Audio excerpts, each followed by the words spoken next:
साथियों नमस्कार। मैं आपका पुराना साथी नागेंद्र बहादुर सिंह चौहान। आजकल पूरे भारतीय समाज में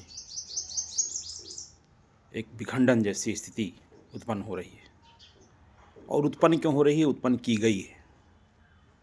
विश्वविद्यालय अनुदान आयोग के नए नियमों को लेकर ये विखंडन, ये बंटवारा और ये आपसी नफरत और समाज को जातियों में फिर से एक बार खाई खोद कर बांटने का षड्यंत्र सबके सामने है। और ये षड्यंत्र उन्हीं लोगों द्वारा है जो लोग नारा देते हैं कि सबका साथ सबका विकास, या बटेंगे तो कटेंगे। भाई, आप कहते हैं बटेंगे तो कटेंगे एक तरफ, दूसरी तरफ आप खुद बांट रहे हैं।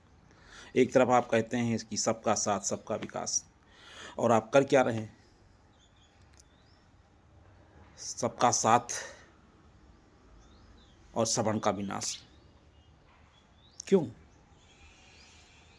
ठीक है, कुछ जातियां इस देश में पिछड़ी हैं, पीछे छूटी हैं, उस तरह से विकसित नहीं हुई, लेकिन उनके पिछड़ेपन में आज की तारीख में आज का जो युवा है, जो आज का बच्चा है, वो कहीं से भी दोषी नहीं है, कहीं से भी अपराधी नहीं है। लेकिन आप सीधे आप जो है उसको, पूरे सवर्ण समाज के बच्चों को आप अपराधी घोषित कर दिए बिना अपराध किए। क्यों? कैसे? आपने नया नियम ला दिया और उसमें आपने एसटी और एससी, बैकवर्ड, इन सबको जो है शोषित वर्ग में निर्धारित कर दिया अपने मन से आपने, और शोषक वर्ग में आपने जो है जो सवर्ण के बच्चे हैं उनको कर दिया। साथ में आपने कोई ये भी नहीं किया कि अगर कोई झूठी शिकायत किसी सवर्ण बच्चे को परेशान करने के लिए, उसका उत्पीड़न करने के लिए कोई पिछड़े और दलित समाज के बच्चे ने अगर झूठी शिकायत की, तो उसके खिलाफ कोई कार्रवाई का भी प्रावधान आपने नहीं रखा, जबकि पहले था, आपने उसको भी हटा दिया। तो आखिर आप करना क्या चाहते हैं और कहना क्या चाहते हैं? मतलब सत्ता के लिए कुछ भी करेगा। माना कि सत्ता हमेशा से बहुत ही निर्दयी रही है और सत्ताधारी निर्मम रहे हैं। सत्ता तो वो चीज़ है, ये सिंहासन वो चीज़ है जो अपने सगे का खून करवा देती है, कत्ल करवा देती है।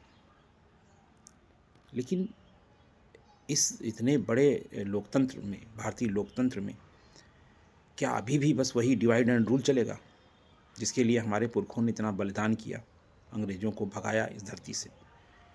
लेकिन अंग्रेज़ चले गए, लेकिन उनकी पॉलिसी आप लोग अडॉप्ट कर रहे हैं, बांटो और राज करो। क्या हिंदू मुस्लिम या अलग अलग जातियों में या क्षेत्रवाद में या भाषा के, मतलब धर्म, जाति, क्षेत्र, भाषा, बगैर इनमें बांटे आप सिंहासन पे नहीं बैठ सकते? बैठ सकते हैं, लेकिन आप बैठना ही नहीं चाहते हैं। आपको बैठाया गया विकास के नाम पर।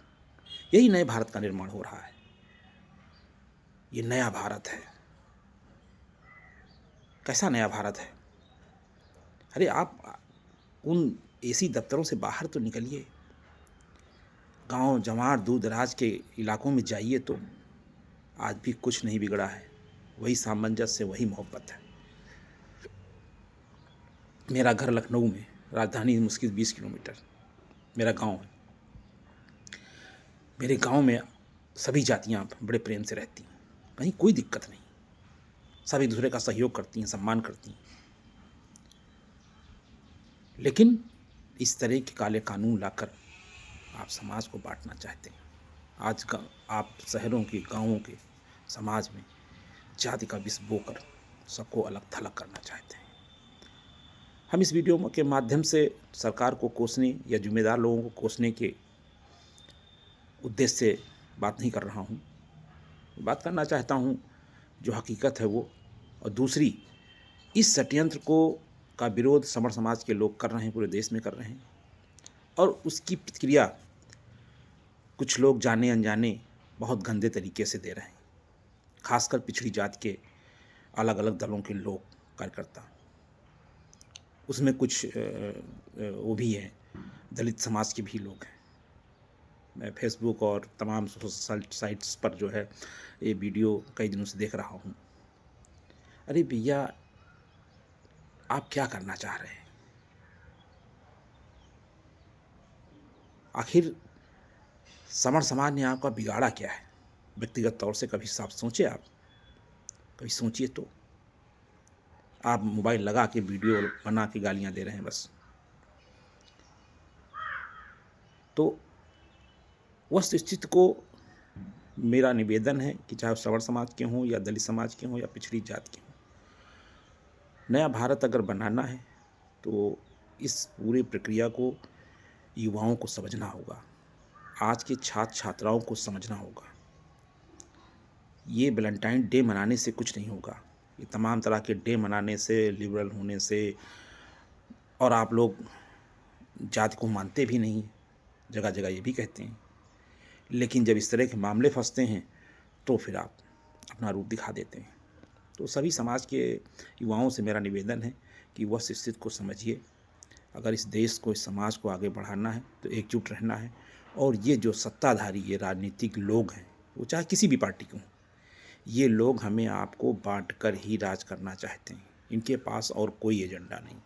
घुमा फिरा के हमारे और आपके बीच बंटवारा करा कर ही सत्ता में जाएंगे। ये मीठी मीठी बातें करेंगे, तरीके बदलेंगे, लेकिन अंततः यही जो आप देख रहे हैं यही होगा कि बांटा ही जाएगा। आपको बांटा जाएगा, काटा जाएगा, छांटा जाएगा, क्योंकि उनको सत्ता में रहना है।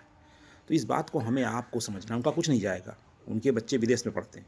किसी भी राजनीतिक दल के नेता को आप देख लीजिए, जितना बड़ा नेता है सबके बच्चे ठीक ठाक विदेश में पढ़ते हैं, अच्छे अच्छे स्कूलों में पढ़ते हैं। विदेश में उनकी संपत्तियां हैं, उनकी व्यवस्थाएं हैं। कोई ऐसा मामला अगर फंसेगा तो सीधे चार्टर्ड विमान से उड़ जाएंगे। लेकिन हमको आपको यहीं मरना खपना है, हमारे आपके बच्चों को यहीं मरना खपना है। इसलिए इनकी साजिश को समझकर हम लोग एकजुट रहें। और ये जो यूजीसी का नया कानून आया है, मैं चाहता हूं कि इसमें सिर्फ सवर्ण समाज के लोग विरोध ना करें, बल्कि जो पढ़े लिखे युवा हैं, जो समझदार हैं, वो चाहे दलित समाज के हों या पिछड़ी जात के हों, इसको बहुत अच्छे से अध्ययन करें। आप अध्ययन करेंगे तो आपको समझ में आएगा कि भाई ऐसे नियम क्यों बनाओ कि किसी एक वर्ग को आप पहले अपराधी घोषित कर दो, एक वर्ग को आप जो है पीड़ित घोषित कर दो। ये कहाँ का न्याय है? ये नैसर्गिक न्याय नहीं है, ना तार्किक है। या कोई किसी को फंसाने के लिए अगर झूठी शिकायत करता है तो कम से कम उस पर दंड विधान करिए आप। कि अगर समाज के किसी बच्चे के ऊपर, किसी भी समाज का बच्चा अगर जानबूझकर उसको प्रताड़ित करने के लिए, उसका भविष्य चौपट करने के लिए कोई शिकायत करता है, और उसकी जांच में निष्पक्ष जांच कराइए ईमानदारी से, और उसके ऊपर कार्रवाई हो। फिर ये तो व्यवस्था होनी चाहिए, इसमें क्या दिक्कत है भाई? लेकिन नहीं, कि ये एजेंडा तो है हम आपको सबको बांटने का, राजनीति की रोटी सेकने का, सत्ता के सिंहासन पर बने रहने का, और कुछ भी नहीं है। तो खैर, बहुत लंबी बात ना कर सिर्फ इतना ही कहूँगा कि चाहे वो दलित समाज के बच्चे हों, चाहे पिछड़ी जात के हों, या हमारे समर समाज के बच्चे हों, इन बच्चों को अपने भविष्य के बारे में सोचना चाहिए बहुत अच्छे ढंग से, और इस कानून का अध्ययन करना चाहिए। इनकी खामियों को दूर कराने का प्रयास एकजुट होकर करना चाहिए, कि जिससे आप सब लोग बंटे ना, कटे ना और छटे ना। क्योंकि हम सबको अपना कुआं खोदना है, पानी पीना है। हम अपनी मेहनत करेंगे और अपनी मेहनत के पसीने की रोटी खाएंगे। हमको कोई देने नहीं आ रहा, तो हम सबको एकजुट रहना है। और हम गांव में हो या शहर में हो या छोटे नगर में हो, हम सब लोग आपस में सहयोग करके ही आज तक हमारी तमाम पीढ़ियां आगे बढ़ी हैं और आगे बढ़ेंगे भी। तो इसी के साथ आप सबको बहुत बहुत धन्यवाद। मैं समझता हूं कि हमारी बात को आप समझेंगे। खासकर मैं युवाओं से ये अपील कर रहा हूं कि सर्व समाज के जितने युवा हैं वो सब इसको समझें और इसकी खामियों को दूर कराएं, एकजुट होकर दूर कराएं। आपस में लड़ने का समय नहीं है। इसी के साथ जय हिंद, जय भारत।